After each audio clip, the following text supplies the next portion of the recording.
ঘর থেকে নিয়ে সংসদ পর্যন্ত ইসলাম বিজয় হওয়ার জন্য, সেটা পরাজিত হওয়ার জন্য না। এবার সংসদে ইসলাম বিজয় করতে রেডি আছেন তো ইনশাআল্লাহ? আল্লাহকে ওয়াদা করে বলেন, চট্টলার বীর মুসলমান প্রস্তুত আছেন তো ইনশাআল্লাহ? ইনশাআল্লাহ আল্লাহ সবাইকে দিন বিজয়ের মেহনত করার তৌফিক দান করুন।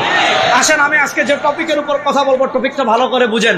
তাইলে আল্লাহ তার নবীকে পাঠিয়েছেন ইসলামকে পরাজিত করার জন্য না বিজয়ী করার জন্য? এখন এই বিজয়ী ঘরে যেমন বিজয় হবে, হাঁটার ক্ষেত্রে ইসলাম বিজয়ী হবে, চলার ক্ষেত্রে ইসলাম বিজয়ী হবে, পোশাকের ক্ষেত্রে ইসলাম বিজয়ী হবে, ঘুমানোর ক্ষেত্রে ইসলাম বিজয়ী হবে। রাজনীতিতে ইসলামের দরকার নাই, আসেনি? সংবিধানে লাগবে নি? চট্টগ্রামের কোর্ট কাছার বিচার ব্যবস্থায় লাগবে? অর্থনীতিতে? সংসদের দরকার নেই? সংসদের দরকার আছে না নাই? আসেন এবার তারা আমাদেরকে কোন জায়গায় আঘাত করে, এটা আমি আপনাদেরকে বুঝাই। আমাদের সংবিধানে, আমি পরে দেখাবো, আগে কথা ভালো করে বুঝেন। আমাদের উপমহাদেশের একজন বিখ্যাত আলেম ছিলেন, আমাদের হাজী ইমদাদুল্লাহ মুহাজির মক্কি রাহিমাহুল্লাহর অন্যতম খলিফা ছিলেন, দারুল দেওবন্দের প্রাণ পুরুষ ছিলেন, হাকিমুল উম্মত, মুজাদ্দিদে দ্বীন ও মিল্লাত আল্লামা আশরাফ আলী থানভী রাহিমাহুল্লাহ। আল্লাহ তাআলা তার কবরকে জান্নাতের টুকরা বানিয়ে দেন। আবার কিপটামি না করে আমিনটা জুড়ে পড়েন। আল্লাহ তাআলা আমাদের যত আকাবির আমাদেরকে ছড়ে চলে গিয়েছেন, আল্লাহ তাআলা আমাদের সকল আকাবিরদের কবরকে জান্নাতের টুকরা বানিয়ে দেন। হাকিমুল উম্মত আল্লামা আশরাফ আলী থানভী রাহিমাহুল্লাহ তার রাজনৈতিক চিন্তা ভাবনা নিয়ে, তার রাজনৈতিক দৃষ্টিভঙ্গি নিয়ে বর্তমান পৃথিবীর সবচেয়ে বড় আলেমদের একজন শেখুল ইসলাম জাস্টিস মুফতি মোহাম্মদ তাকি উসমানী হাফিজাহুল্লাহ, শেখুল ইসলাম জাস্টিস মুফতি মোহাম্মদ তাকি উসমানী হাফিজাহুল্লাহ একটা কিতাব লিখেছেন, যে কিতাবের নাম হলো হাকিমুল উম্মত কে সিয়াসি আফকার। হাকিমুল উম্মত কে সিয়াসি আফকার, হাকিমুল উম্মতের রাজনৈতিক দৃষ্টিভঙ্গি। সেই কিতাবে তিনি প্রথম খ্রিস্টানদের একটা চিন্তাধারা তুলে ধরেছেন। তারপর ওই খ্রিস্টানদের চিন্তা খণ্ডন করতে গিয়ে মুসলমানদের ভিতর একটা উগ্রপন্থা জন্ম নিয়েছে। মুসলমানদের ভিতর সেই উগ্রপন্থারও তিনি খণ্ডন করেছেন। তারপর তিনি মুসলমানদের যে ভারসাম্যপূর্ণ অবস্থান রয়েছে, সেই ভারসাম্যপূর্ণ অবস্থান তিনি তুলে ধরেছেন। আসেন, খ্রিস্টান রাজ্য বলে পৃথিবীতে যেই রাজ্যগুলোকে আমরা চিনি, সেই খ্রিস্টান রাজ্যগুলো কেমনে পরিচালিত হতো, সেই খ্রিস্টান রাজ্য পরিচালনার মৌলিক মূলনীতি কি ছিল, সেই খ্রিস্টান রাজ্য পরিচালনার মৌলিক সংবিধান কি ছিল, সেই খ্রিস্টান রাজ্যগুলো পরিচালনার মৌলিক আইন কি ছিল, হাকিমুল উম্মত লিখেছেন, শেখুল ইসলাম তাকি উসমানী হাফিজাহুল্লাহ লিখেছেন। খ্রিস্টান রাজ্য পরিচালনায় তারা একটা মৌলিক থিমই দাঁড় করিয়ে দিয়েছিল। সেই মৌলিক থিম ছিল কায়সার কায়সার, গির্জা গির্জা। মনোযোগ, তাদের রাষ্ট্র পরিচালনার একটা মৌলিক মূলনীতি ছিল কায়সার কায়সার, গির্জা গির্জা। কায়সার মানে রাষ্ট্র, গির্জা মানে ধর্মীয় উপাসনালয়, যেখানে তারা ধর্ম পালন করে, যেখানে তারা ধর্মের বিধানাবলী মানে। যেমন আমাদের মসজিদ, খ্রিস্টানদের গির্জা। তো খ্রিস্টানরা তাদের রাজ্য পরিচালনার একটা মৌলিক থিমই বানিয়েছিল, একটা মৌলিক উসুলই বানিয়েছিল, একটা মৌলিক আইনই বানিয়েছিল। কিসরা কিসরা, গির্জা গির্জা। আপনি ধর্ম পালন করতে চাচ্ছেন, গির্জায় যান। ধর্মের বিধান পালন করতে চাচ্ছেন, গির্জায় যান। ব্যক্তি জীবনে ধর্ম প্র্যাকটিস করতে চাচ্ছেন, গির্জায় যান। আপনার পরিবার নিয়ে ধর্ম মানতে চাচ্ছেন, গির্জায় যান। ধর্মের অনুশাসন মানতে চাচ্ছেন, গির্জায় যান। অর্থাৎ তাদের ধর্ম গির্জার বৃত্তবন্দী ছিল। তারা তাদের ধর্মকে গির্জার ভিতর সীমাবদ্ধ করে রেখেছে। কায়সার কায়সার, রাষ্ট্র থাকবে রাষ্ট্রের মতো, ধর্ম থাকবে গির্জায়। রাষ্ট্রের আইন কি হবে? গির্জা মাথা ঘামাবে না। রাষ্ট্রের সংবিধান কি হবে? গির্জা মাথা ঘামাবে না। রাষ্ট্রের বিচার ব্যবস্থা কি হবে? গির্জা মাথা ঘামাবে না। রাষ্ট্র শাসন করবে কারা? গির্জা মাথা ঘামাবে না। রাষ্ট্রের নেতৃত্ব দিবে কারা? গির্জা মাথা ঘামাবে না। রাষ্ট্রের বিচার ব্যবস্থা চলবে কেমনে? গির্জা মাথা ঘামাবে না। রাষ্ট্রের সংবিধান কি হবে? গির্জা মাথা ঘামাবে না। রাষ্ট্রের সংসদ চলবে কেমনে? গির্জা মাথা ঘামাবে না। অর্থাৎ ধর্ম থাকবে গির্জায়, রাষ্ট্রের কোনো ক্ষেত্রে ধর্ম থাকবে না। রাষ্ট্র রাষ্ট্রের মতো থাকবে, রাষ্ট্রের কোনো কাজে ধর্ম মাথা ঘামাবে না। এবার বলেন, ধর্ম থাকবে গির্জায়, রাষ্ট্রের কোনো ধর্ম থাকবে না। এটা মুসলমানদের চিন্তা না খ্রিস্টানদের? আরো আসতে বলেন, আরো আসতে বলেন। এই চিন্তাটা মুসলমানদের না খ্রিস্টানদের? এবার শেখুল ইসলাম তাকি উসমানী হাফিজাহুল্লাহ হাকিমুল উম্মত কে সিয়াসি আফকার ওই বইয়ে লিখেছেন, ওই খ্রিস্টানদের ওই চিন্তাটা গির্জা গির্জা, রাষ্ট্র রাষ্ট্র, কায়সার কায়সার, গির্জা গির্জা।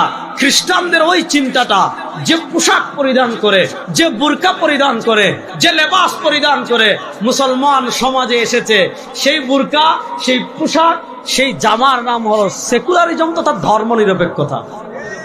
আচ্ছা বলেন, ধর্ম নিরপেক্ষতা মুসলমানদের আদর্শ না খ্রিস্টানদের? কথা বলেন না, চট্টগ্রাম বেগুন জুড়ে কোন না, এটাকে মুসলমানদের আদর্শ না খ্রিস্টানদের?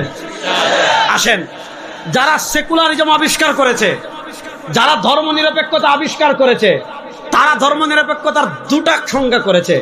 একটা সংজ্ঞা উগ্র সংজ্ঞা। ধর্ম নিরপেক্ষতার মূল মেসেজ যেটা ছিল, আপনি মিশরের আবু আব্দুল্লাহ মিসরি এক লেখক আছেন, তিনি ধর্ম নিরপেক্ষতা নিয়ে লম্বা আলাপ দিয়েছেন, লম্বা বই লিখেছেন। তিনি তার বইয়ে ধর্ম নিরপেক্ষতার দুটা ভার্সন দেখিয়েছেন।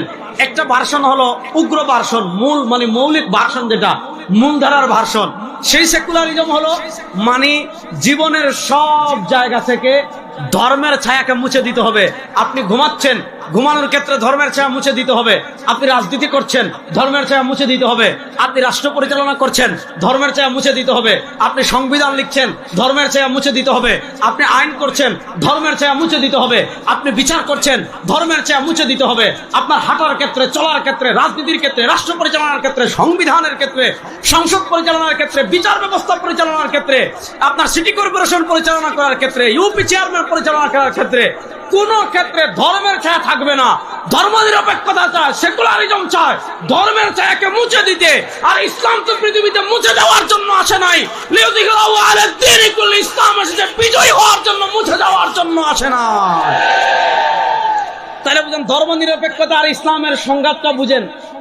ধর্ম নিরপেক্ষতা চায় সব জায়গা থেকে ইসলামের ছায়া মুছে দিতে, আর ইসলাম বলে সব জায়গায় ইসলাম মুছার তো প্রশ্নই আসে না। আপনি রাষ্ট্র পরিচালনা করবেন, কোরআনের প্রয়োজন আছে না নাই? আপনি বিচার করবেন, কোরআনের প্রয়োজন আছে না নাই? এখন খ্রিস্টানরা দেখলো এই ধর্ম নিরপেক্ষতা তো মুসলমান খাবে না, এই ধর্ম নিরপেক্ষতা মুসলমান নিবে না। কারণ মুসলমান যারা একবার কালেমা পড়ে, মুসলমান যারা একবার লা ইলাহা ইল্লাল্লাহ পড়ে, মুসলমান একবার যারা মুহাম্মদুর রাসূলুল্লাহ পড়ে, তারা জান্নাতে যেতে চায় কি চায় না? এজন্য বাংলাদেশে যারা গত 15 বছরে হাজার হাজার মানুষকে খুন করেছে, তারা আমাদেরকে তাহাজ্জুদের গল্প শোনাইতো না, যে এক একজন এত রাকাত তাহাজ্জুদ পড়েছে, আর 15 বছর আমাদেরকে ডেকেছে, আসেন খেলা হবে। ও ভাই, তাদের ডাক শুনতে শুনতে শুনতে শুনতে শুনতে শুনতে তারা ডাকে, আমরা গুরুত্ব দেই না, তারা ডাকে, আমরা গুরুত্ব দেই না, তারা ডাকে, আমরা গুরুত্ব দেই না।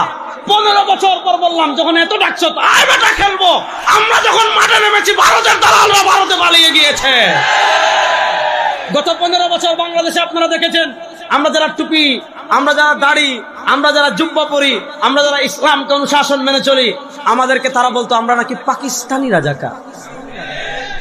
বাংলাদেশের কোন আলেম পাকিস্তানে পালিয়ে গিয়েছেন না? রাস্তা বলেন, বাংলাদেশের কোন হুজুর পাকিস্তানে পালিয়ে গিয়েছেন? শোনেন, আমাদেরকে যারা পাকিস্তানি রাজাকার বলতো, 2024 এসে পরিষ্কার হয়ে গিয়েছে এই দেশে কারা ভারতীয় রাজাকার। আমরা দেখেছি ভারতীয় রাজাকার ভারতে পালিয়ে গিয়েছে। তো তারা দেখলো ধর্ম নিরপেক্ষতার এই ভার্সন মুসলমান খাবে না। অর্থাৎ মুসলমানদেরকে আমরা যদি বলি জীবনের সব জায়গা থেকে ধর্মের ছায়া মুছে দিতে হবে, মুসলমান এটা মানবে না, মুসলমান এটা গিলবে না, মুসলমান এটা ধারণ করবে না। এবার তারা কি করতে হবে?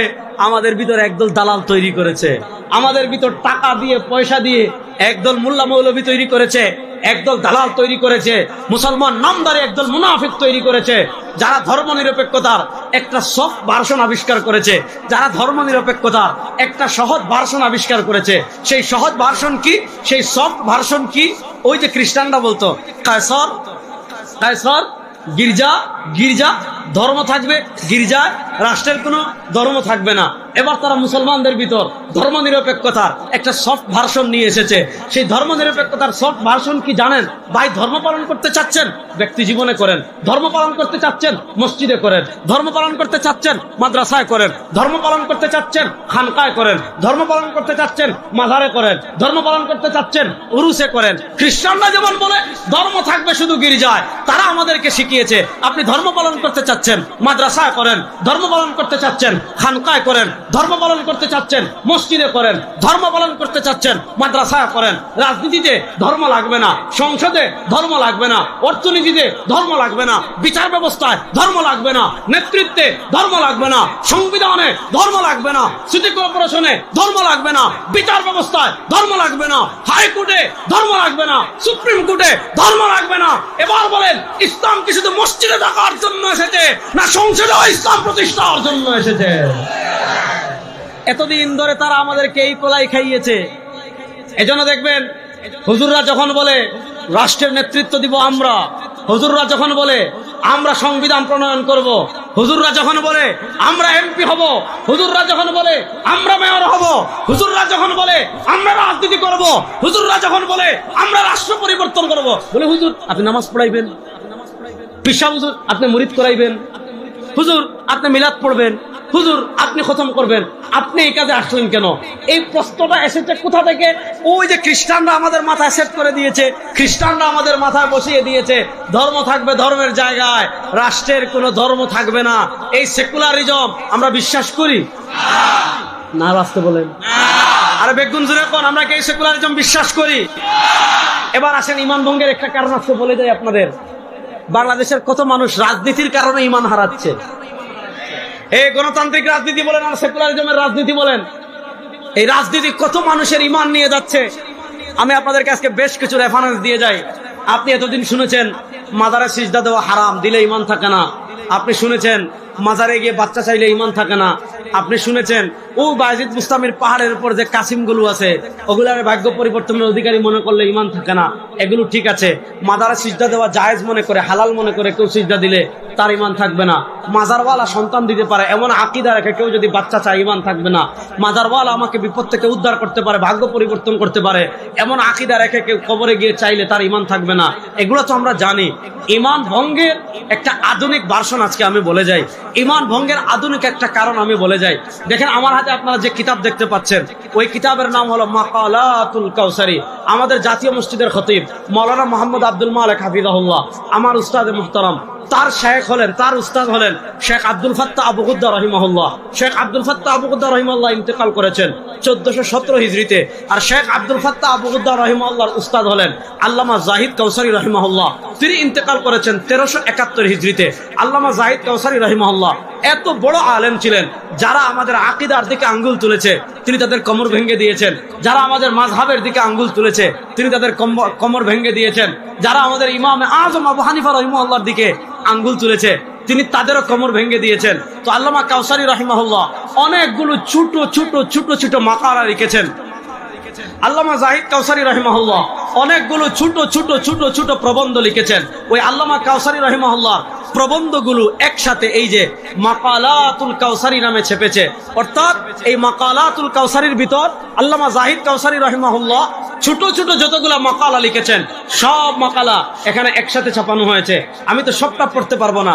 278 নম্বর পৃষ্ঠায় আল্লামা জাহিদ কাউসারী রাহিমাহুল্লাহ তার মাকালাতুল কাউসারীর 248 নম্বর পৃষ্ঠায় একটা শিরোনাম দিয়েছেন, হুকমু মুহাওয়ালাতি ফাসলি দ্বীন আনিদ দাওলা। আল্লামা কাউসারী রাহিমাহুল্লাহ একটা শিরোনাম দিয়েছেন, হুকমু মুহাওয়ালাতি ফাসলি দ্বীন আনিদ দাওলা।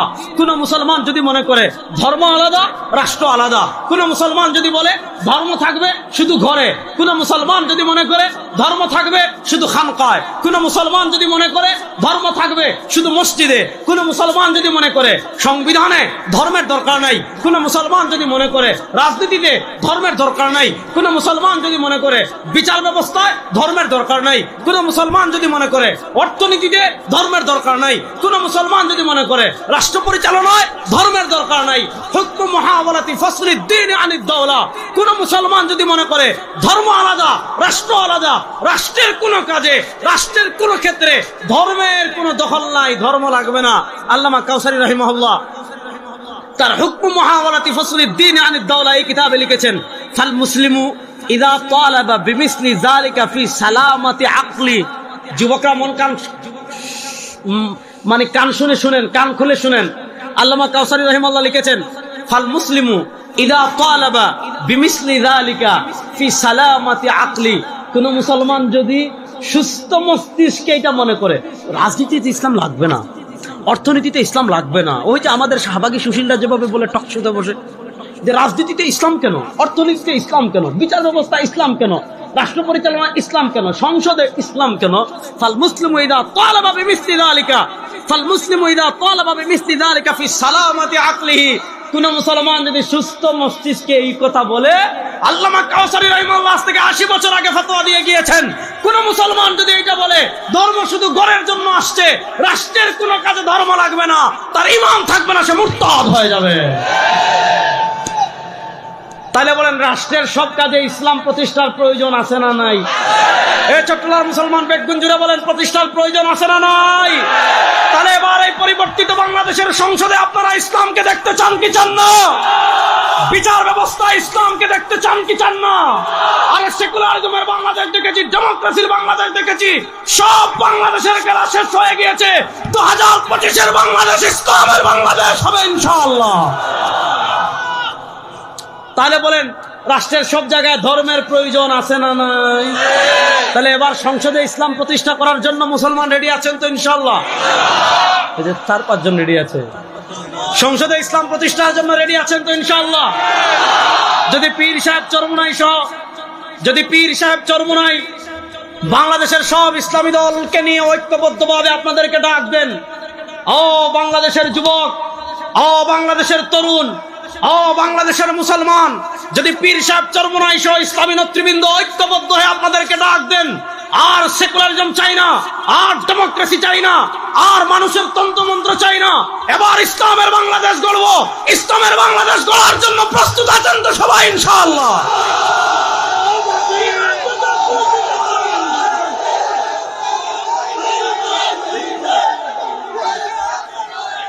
বসেন বসেন। তাহলে বোঝা গেল আবার এই দীর্ঘ আলোচনা থেকে আমরা বুঝলাম ইসলাম শুধু ঘরে থাকার জন্য আসে। বলেন ইসলাম শুধু ঘরে থাকার জন্য আসে। বিচার ব্যবস্থা ইসলামের প্রয়োজন আছে না নাই? এখন বিচার ব্যবস্থা ইসলাম যদি আপনি নিতে চান তাহলে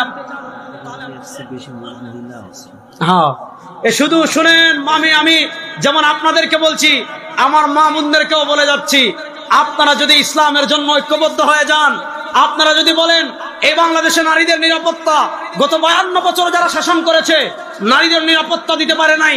আমরা দেখেছি নদীতে নারীর লাশ পাওয়া যায়, আমরা দেখেছি খালে নারীর লাশ পাওয়া যায়, আমরা দেখেছি বিভিন্ন অভিজাত হোটেলে নারীদের লাশ পাওয়া যায়। আর ইসলাম যে পরিমাণ নারীদের অধিকার এবং নিরাপত্তা দিয়েছে, পৃথিবীর কোন আদর্শ ততটা নিরাপত্তা দিতে পারে। সুতরাং মা বোনদেরও করণীয় আছে, সাহাবায়ে কেরাম রিদওয়ানুল্লাহি আলাইহিম আজমাইনকে, তাবেঈনদেরকে, তবে তাবেঈনদেরকে, আমাদের মা বোনেরা যেমন ইসলাম প্রতিষ্ঠার আন্দোলনে উৎসাহিত করেছেন, আমাদের মা বোনরাও যদি ঐক্যবদ্ধ হয়ে যায়, এবার ইসলামের বাংলাদেশ করবে। আল্লাহর কসম করে বলি, বাংলাদেশে ইসলামের বিজয় কেউ আটকে রাখতে পারবে না ইনশাআল্লাহ। ইসলামের বিজয় আপনি একটু আপনার কিটা লাগে না?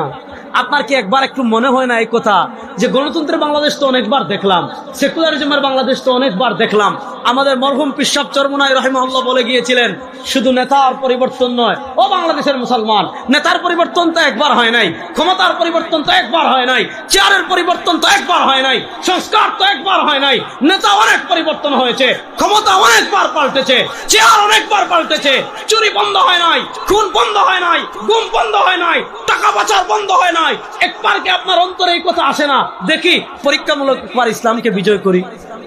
আমি আপনাদের কাছে আল্লাহর নামের কসম করে বলে যাচ্ছি, আপনারা একবার ইসলামকে বাংলাদেশের ক্ষমতায় নেন, আপনারা একবার ইসলামের সংসদ প্রতিষ্ঠা করেন। যদি ইসলাম আপনাকে ন্যায় বিচার প্রতিষ্ঠা করতে না পারে, ইসলাম যদি খুন বন্ধ করতে না পারে, ইসলাম যদি গুম বন্ধ করতে না পারে, ইসলাম যদি চুরি বন্ধ করতে না পারে, ইসলাম যদি দুর্নীতি বন্ধ করতে না পারে, ইসলাম যদি ডাকাতি বন্ধ করতে না পারে, আল্লাহর নামের কসম করে বলছি আপনাদের সামনে আর জীবনে কথা বলবো না। ইসলাম ক্ষমতায় আসলে কি হবে এটা বোঝার জন্য তো আমাদের বেশি দূরে যাওয়ার দরকার নাই, আফগানিস্তানের দিকে থাকাইলেই হয়ে যায়। পৃথিবীর আরে বেটা ভারতকে কি আমরা ডরাই রে? কথা বলে না। আপনার আওয়ামী লীগ বাগার 5 মাস হয়েছে, এখন আপনাদের ভয় যায় নাই? আরে আফগানিস্তানের মুসলমান, এই চট্টগ্রামের সবুজ পাগড়িওয়ালারা বলে যাচ্ছি, আফগানিস্তানের কালো পাগড়িওয়ালারা যদি কালেমার পতাকা উড়াতে পারে, বাংলাদেশের সবুজ পাখিরা কালেমার পতাকা উড়ানোর জন্য প্রস্তুত আছে তো ইনশাআল্লাহ?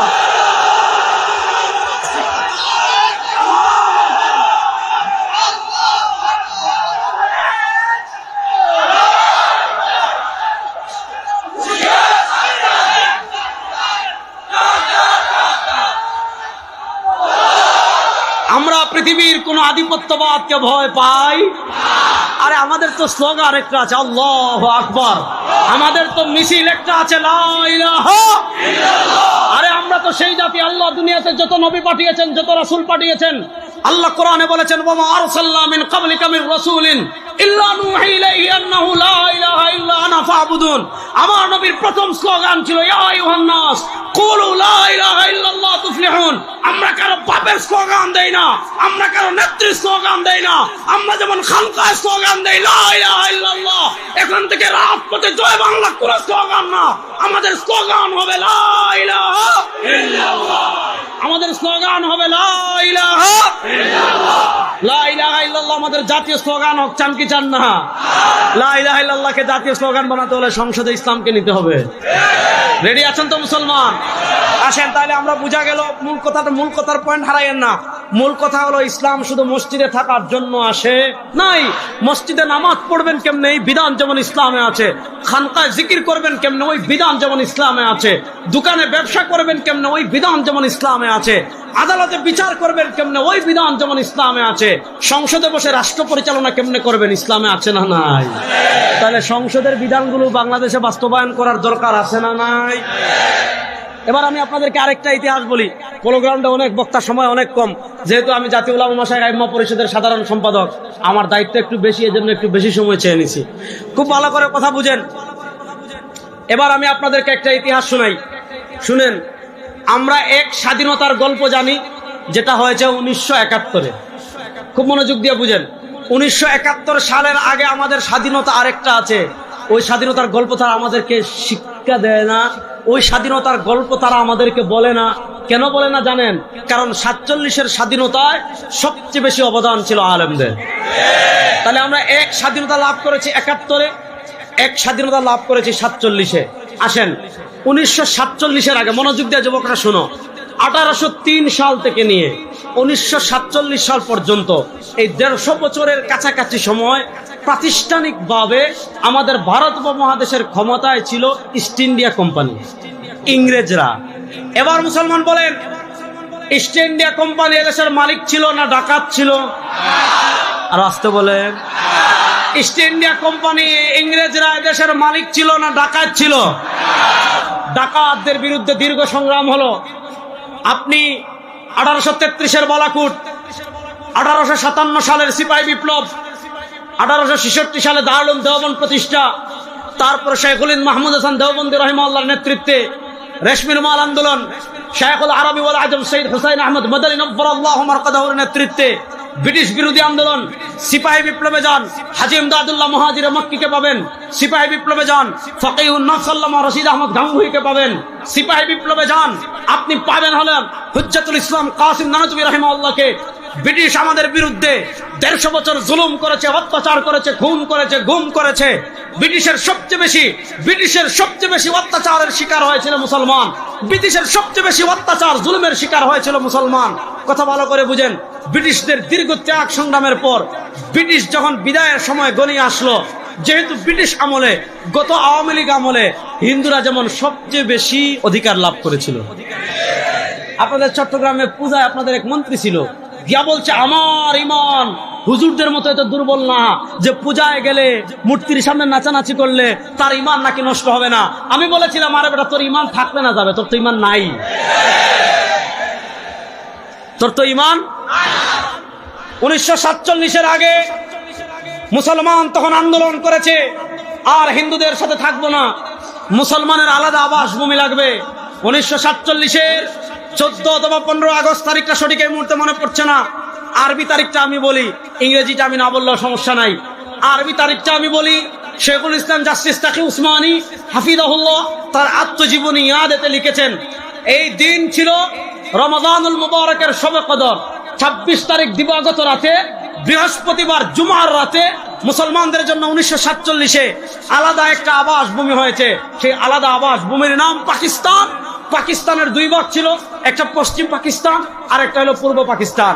ও চট্টলার বীর মুসলমান শুনেন, 1947-এর আগে মুসলমান যখন আলাদা মুসলিম আবাস ভূমির আন্দোলন করেছে, ওই সময় আন্দোলনে মুসলমানদের জাতীয় স্লোগান ছিল, পাকিস্তান প্রতিষ্ঠার জাতীয় স্লোগান ছিল পাকিস্তান কা মতলব কিয়া লা ইলাহা ইল্লাল্লাহ। আর ভাই আল্লাহ একটু জোরে বলেন না, পাকিস্তান কা মতলব কিয়া লা ইলাহা ইল্লাল্লাহ। যদি দলিল লাগে আমার কাছে আইসেন, ফিতনা গামে গামে করেন না। দলিল লাগলে রেজাল্ট করিম আপনার কাছে আসবেন, দলিল দিয়ে কবর দিয়ে দিব ইনশাআল্লাহ। বলেন পাকিস্তান প্রতিষ্ঠার আন্দোলনের স্লোগান কি ছিল? পাকিস্তান কা মতলব কিয়া লা ইলাহা ইল্লাল্লাহ। আরে বলেন না, পাকিস্তান কা মতলব কিয়া লা ইলাহা ইল্লাল্লাহ। 47-এর স্বাধীনতা লা ইলাহা ইল্লাল্লাহর উপর ভিত্তি করে বলে। অনেকে বলে পীর সাহেব চরমুনাই কেন জুড়ে গলার কথা বলে, অনেকে বলে মুফতি ফয়জুল করিম কেন জুড়ে গলার কথা বলে, অনেকে বলে মাহমুদুল হক কেন জুড়ে গলার কথা বলে, রেজাউল করিম আবরাররা কেন জুড়ে গলার কথা বলে। আরে বেটা, আমরা যদি বড় গলার কথা না বলে তোর বাপ বলবে? কেন আমি এই কথা বলেছি শুনেন। 1947-এ যখন দেশ বিভক্ত হয়েছে, পাকিস্তানে প্রথম স্বাধীনতার পতাকা তুলেছিলেন আল্লামা শাব্বির আহমদ উসমানী। পূর্ব পাকিস্তানে প্রথম স্বাধীনতার পতাকা তুলেছিলেন আল্লামা জফর আহমদ উসমানী, একজন থানবী রাহিমাহুল্লাহর আপন ভাগিনা। তিনি আমাদের স্বাধীনতার প্রথম পতাকা বাংলাদেশে তুলেছেন। পশ্চিম পাকিস্তানে স্বাধীনতার প্রথম পতাকা তুলেছেন আল্লামা শেখুল ইসলাম আল্লামা শাব্বির আহমদ উসমানী, যিনি দারুল উলুম দেওবন্দের প্রথম ছাত্র।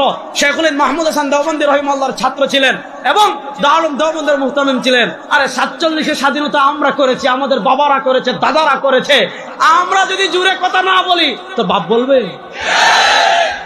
তাহলে বলেন 47-এর স্বাধীনতার ভিত্তি ছিল লা ইলাহা ইল্লাল্লাহ। জোরে বলেন না, 47-এর স্বাধীনতার ভিত্তি ছিল লা ইলাহা ইল্লাল্লাহ।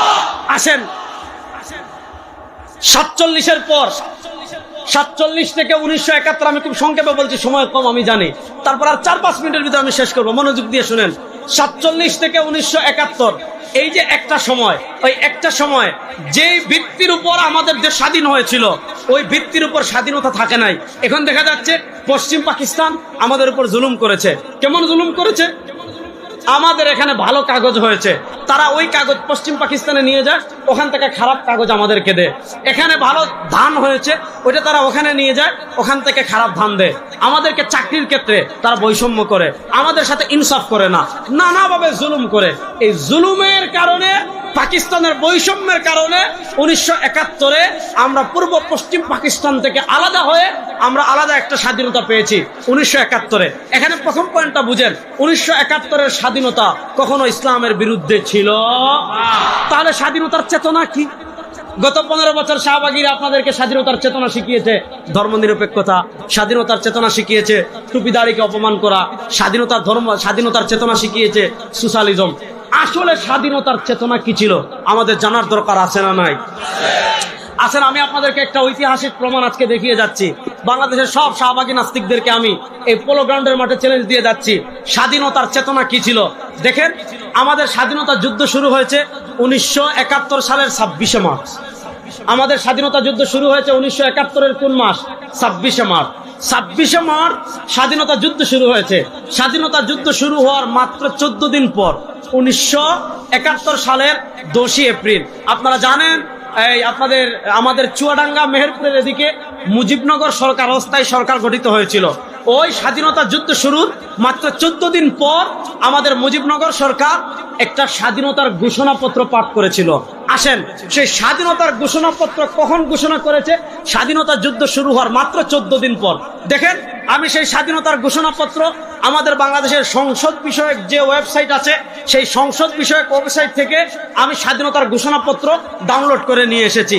যখন তারা স্বাধীনতা যুদ্ধের জন্য মানুষকে উৎসাহিত করবে, যখন স্বাধীনতা যুদ্ধের শুরুর মাত্র 14 দিন পর তারা স্বাধীনতার ঘোষণাপত্র পাঠ করেছে, সেখানেই দেখেন 1971 সালের 10ই এপ্রিল তারিখে মুজিবনগর সরকারের জারিকৃত স্বাধীনতার ঘোষণাপত্র, অর্থাৎ স্বাধীনতা যুদ্ধের মাত্র 14 দিন পর স্বাধীনতার যে ঘোষণাপত্র পাঠ করেছে, এখানে তারা অনেকগুলো পয়েন্ট দিয়েছে যে পশ্চিম পাকিস্তান এইটা করে নাই, ওইটা করে নাই, ওইটা করে নাই, ওইটা করে নাই, ওইটা করে নাই।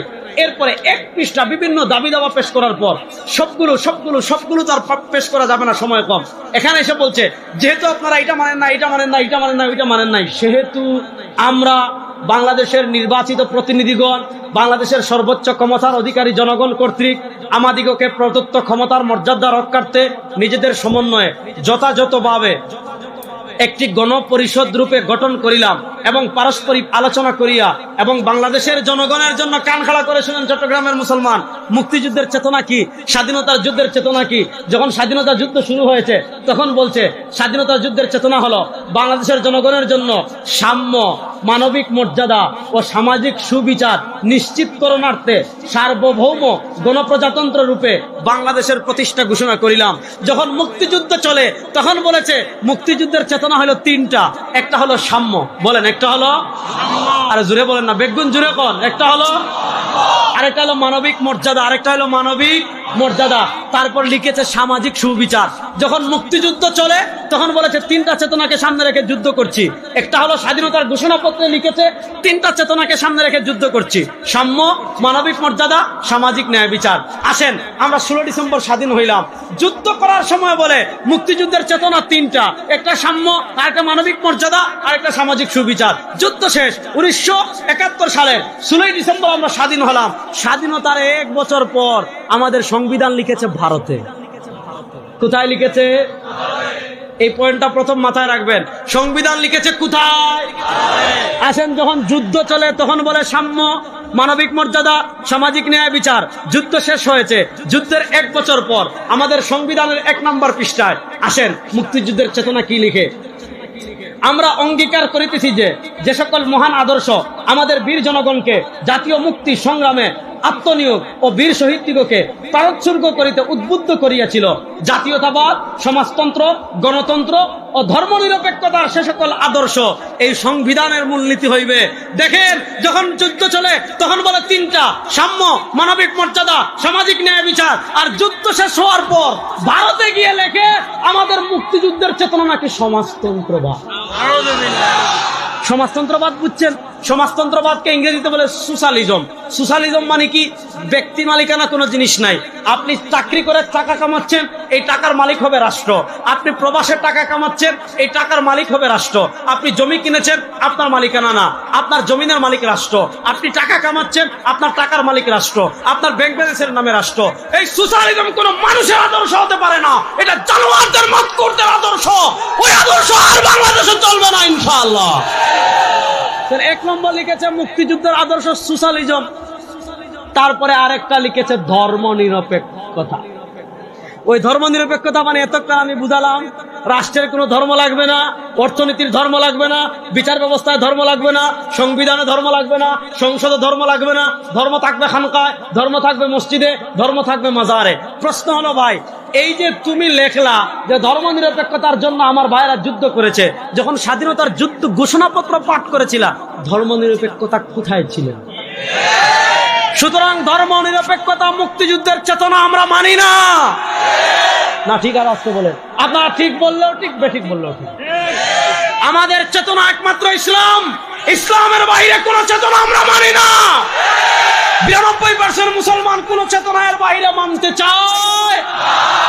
আসেন তাহলে এই যে 92% মুসলমান, আপনারা অন্তর্বর্তীকালীন সরকার ক্ষমতায় এসেছেন, আপনারা সংবিধান সংশোধনের কথা বলছেন, সংস্কারের কথা বলছেন, আমরা কিভাবে কি করবেন সেটা ইসলামী আন্দোলন জানাবে। সেটা কি করবেন আমাদের ইসলামী আন্দোলন প্রাতিষ্ঠানিকভাবে জমা দিয়ে এসেছে, কিন্তু শেষ। আল্লামা ওবায়দুল্লাহ হামজা হাফিদুল্লাহ চলে আসছেন, যেখানে সূর্য উঠে যায় সেখানে আর মোমবাতির কোনো দাম নাই। আমাদের সূর্য চলে আসছেন। আমি আলোচনা শেষ করছি।